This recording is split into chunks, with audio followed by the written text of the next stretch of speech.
Veliki pozdrav i dobrodošli na naš kanal. Može li se u državi u kojoj svako vuče na svoju stranu, a stranci drže ključ brava, napraviti i jedan korak napred, a da se sve ne sruši kao kula od karata?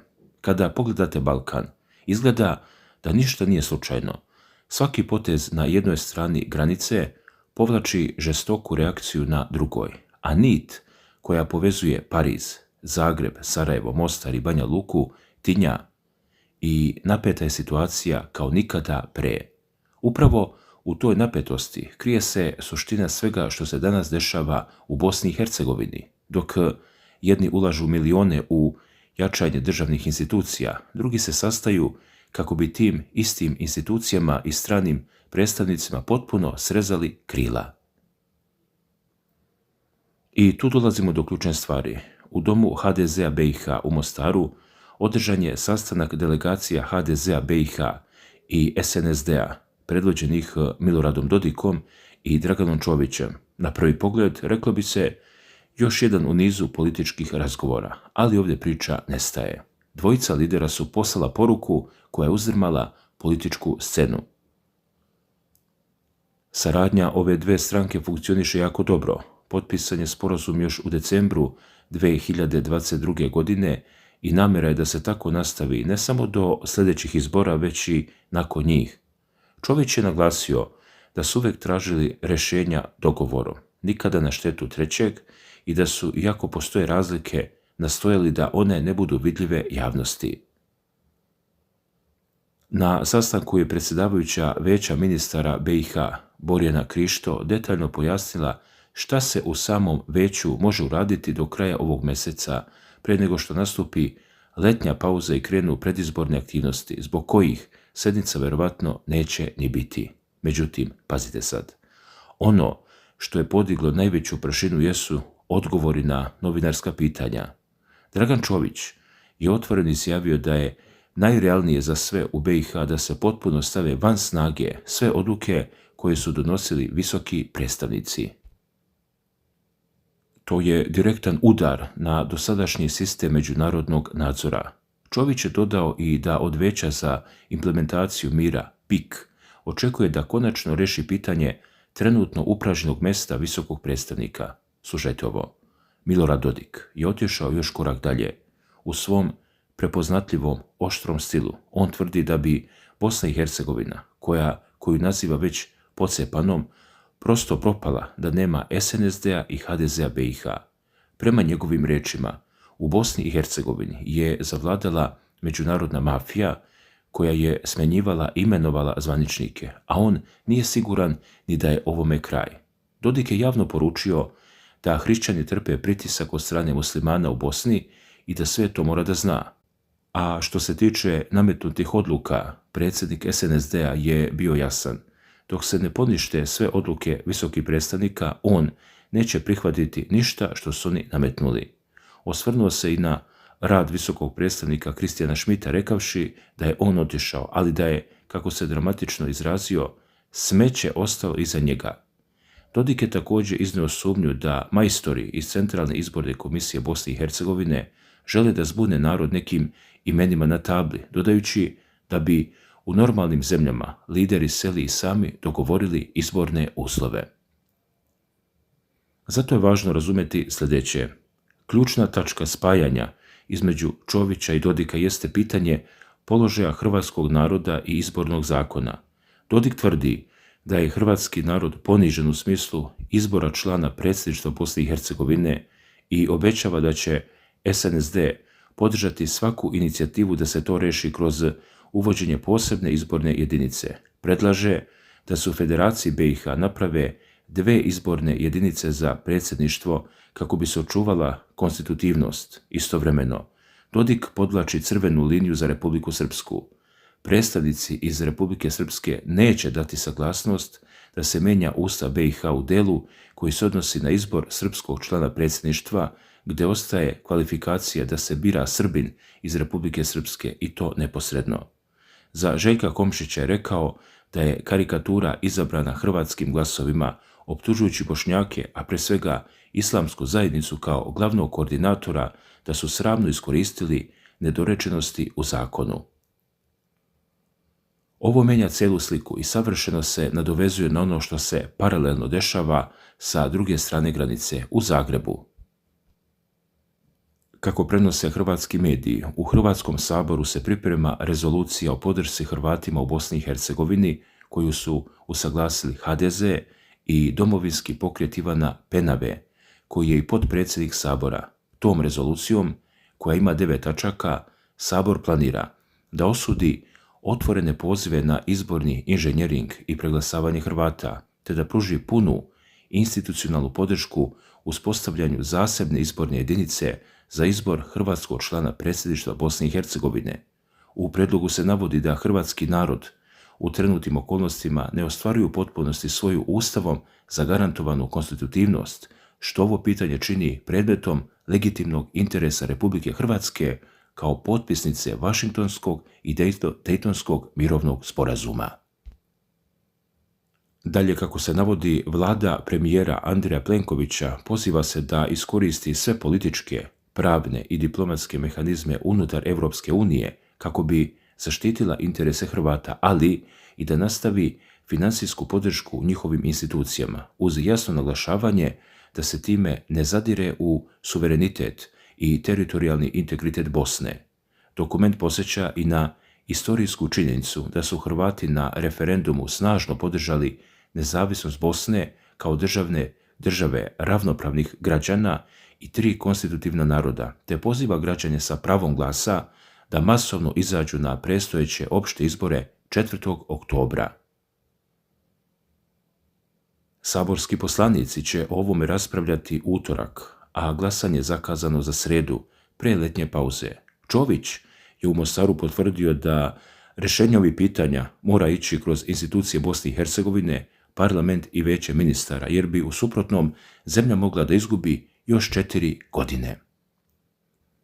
I baš tu nastaje problem, jer dok srpska i hrvatska strana traže korenite promjene sistema i sklanjanje stranaca, u Sarajevu se igra potpuno drugačija politička igra. Predsjedavajući predsjedništva Bosne i Hercegovine Denis Bećirović oglasio se povodom jednoglasnog usvajanja predloga zakona o budžetu institucija i međunarodnih obaveza BiH za 2026. godinu, što je prema navodima izveštaja koje prenosi portal Vijesti.ba ključni korak kojim je predsjedništvo ispunilo svoju ustavnu obavezu i uputilo budžet u parlamentarnu proceduru. Ali slušajte sad ove brojke koje pokazuju gdje zapravo ide moć i novac prema zamisli centralnih vlasti u Sarajevu. Bećirović sa ponosom ističe da je u mandatu aktualnog predsjedništva ostvaren ogroman kontinuiran rast ulaganja u državne institucije. Ukupan budžet je porastao sa 1,28 milijardi konvertibilnih maraka u 2022. na čak 1,54 milijarde konvertibilnih maraka u predlogu za 2026. godinu, što je skok od neverovatnih 50%.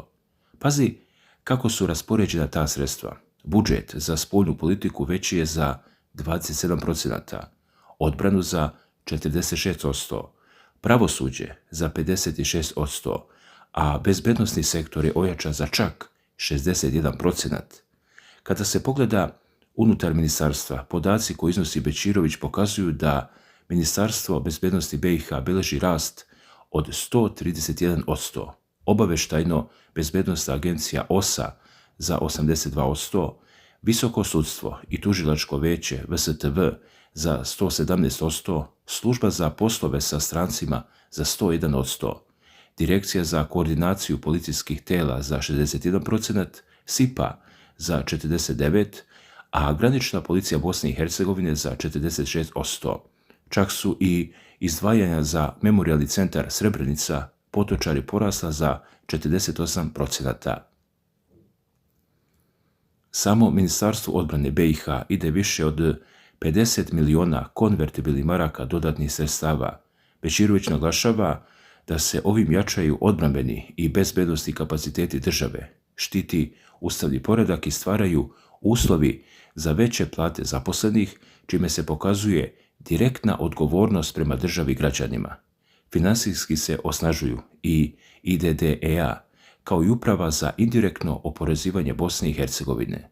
I dok se u Sarajevu slavi jačanje države kroz 100 miliona maraka koji idu u vojsku, policiju i obavještajne službe, lideri iz Mostara i Banja Luke jasno poručuju da bez njihovog pristanka i rješavanja nacionalnog pitanja te institucije nemaju stabilnost. To je taj začarani krug u kojem se nalazi Bosna i Hercegovina. A kako se regionalna politika i unutrašnji sukobi reflektuju na velikoj međunarodnoj sceni, najbolje pokazuje primjer iz Pariza, gdje se u istom trenutku lomila koplja između čelnih ljudi Republike Hrvatske. Premijer Andrej Plenković otputovao je u Pariz kako bi se susreo sa pripadnicima elitne hrvatske specijalne policije, antiterorističke jedinice ATJ Lučko. Oni su stigli u Francusku da bi učestvovali na velikoj vojnoj paradi povodom Nacionalnog dana Francuske Republike na Champs-Élysées. Plenković je preko društvene mreže X poručio da bi izostanak Hrvatske sa ovog događaja bio ogromna politička greška i da vojska i policija dostojno predstavljaju domovinu prikazujući najspremnije jedinice MUP-a Hrvatske. Međutim, iza ovog svečanog tona krije se žestok unutrašnji sukob u Hrvatskoj. Predsjednik Zoran Milanović kao vrhovni komandant glatko je odbio da pošalje vojsku Hrvatske na paradu Pariz. Milanović je Francuzima zamerio što prošle godine nisu učestvovali na vojnom mimohodu u Zagrebu. Kritikovao je njihovu vojnu saradnju sa Srbijom, a samu paradu je nazvao običnom promocijom takozvane koalicije voljnih. Zbog tog predsjednikovog veta Plenkovićeva vlada je morala da reaguje i pošalje specijalnu policiju umjesto vojske kako bi, prema riječima premijera, ojačala strateško partnerstvo sa Francuskom i dokazala da Hrvatska pripada zapadnom krugu zemalja. Plenković je iste večeri u Parizu produžio na sastanak te iste koalicije voljnih na koji je francuski predsjednik Emmanuel Macron pozvao najmanje 25 šefova država i vlada sa jasnim ciljem jačanje podrške Ukrajini i pritisak na Rusiju. Dragi gledalci, vidite li kako je sve povezano? Sukob Plenkovića i Milanovića oko spoljne politike i parade u Parizu direktno se preliva na njihove stavove o Bosni i Hercegovini, dok Sarajevo ulaže milione u bezbednost i vojsku nadajući se zapadnoj podršci unutar same Hrvatske, ali među liderima u Bosni, poput Čovića i Dodika, vode se geopolitičke i unutrašnje bitke koje prete da potpuno promene pravila igre na Balkanu. Sve ovo nas dovodi do otvorenog kraja ove velike balkanske šahovske partije. Finansijsko jačanje institucija u Sarajevu stoji naspram političkih zahtjeva iz Mostara i Banja Luke za ukidanjem stranog protektorata i promjenom izbornih jedinica, dok Zagreb i Pariz kroje širu geopolitičku sliku. I tu dolazimo do večitog balkanskog apsurda. Kako napraviti funkcionalnu državu u kojoj tri strane imaju tri potpuno različite vizije budućnosti? Sarajevo vidi spas u jačanju centralnih institucija i što većem budžetu za bezbednost, nadajući se da će tako zacementirati državnost. Mostar traži svoju izbornu jedinicu, uveren da je to jedini način da Hrvati ne budu preglasani i da konačno imaju svoje legitimne predstavnike. Banja Luka ne želi ni da čuje za promjenu ustava u tom smeru i koristi svaku priliku da poruči kako je Bosna i Hercegovina održiva samo onoliko koliko se poštuje izborni Dayton, bez ikakvog uplitanja stranaca. A ti stranci su tek posebna priča. Čuli ste šta Dodik kaže za Šmita i odluke visokih predstavnika, a i Čović koji traži da se sve te odluke stave van snage. Zamislite taj scenario, da se odjednom gumicom izbriše sve što su visoki predstavnici nametnuli u proteklih 4 veka. Pa to bi bio pravni i politički vakum kakav Evropa nije vidjela, ali to vam pokazuje koliki je jad i bes akumuliran kod domaćih lidera prema međunarodnoj zajednici. Dragi gledalci, pitam vas sad onako najiskrenije, ima li ovom našem nadmudrivanju ikada kraja? Da li verujete da domaći lideri bez visokih predstavnika, bez Brisela, Vašingtona ili Moskve uopšte mogu da sednu za jedan sto i kažu hajde da se dogovorimo kao ljudi, bez preglasavanja i bez prijetnji odcepljenjem, ili smo prosto osuđeni na to da večito balansiramo na ivici krize, gdje se svaki korak naprijed jedne strane doživljava kao objava rata onoj drugoj. Napišite mi dole u komentarima šta mislite. Da li ova priča sa novim budžetom i novim rezolucijama samo još jedna predizborna predstava za narod, ili se iza brda valja neka mnogo ozbiljnija politička kriza koju nećemo moći tek lako da rešimo? Živo me zanimaju vaša razmišljanja, pa pišite da prodiskutujemo. Svako dobro, ljudi!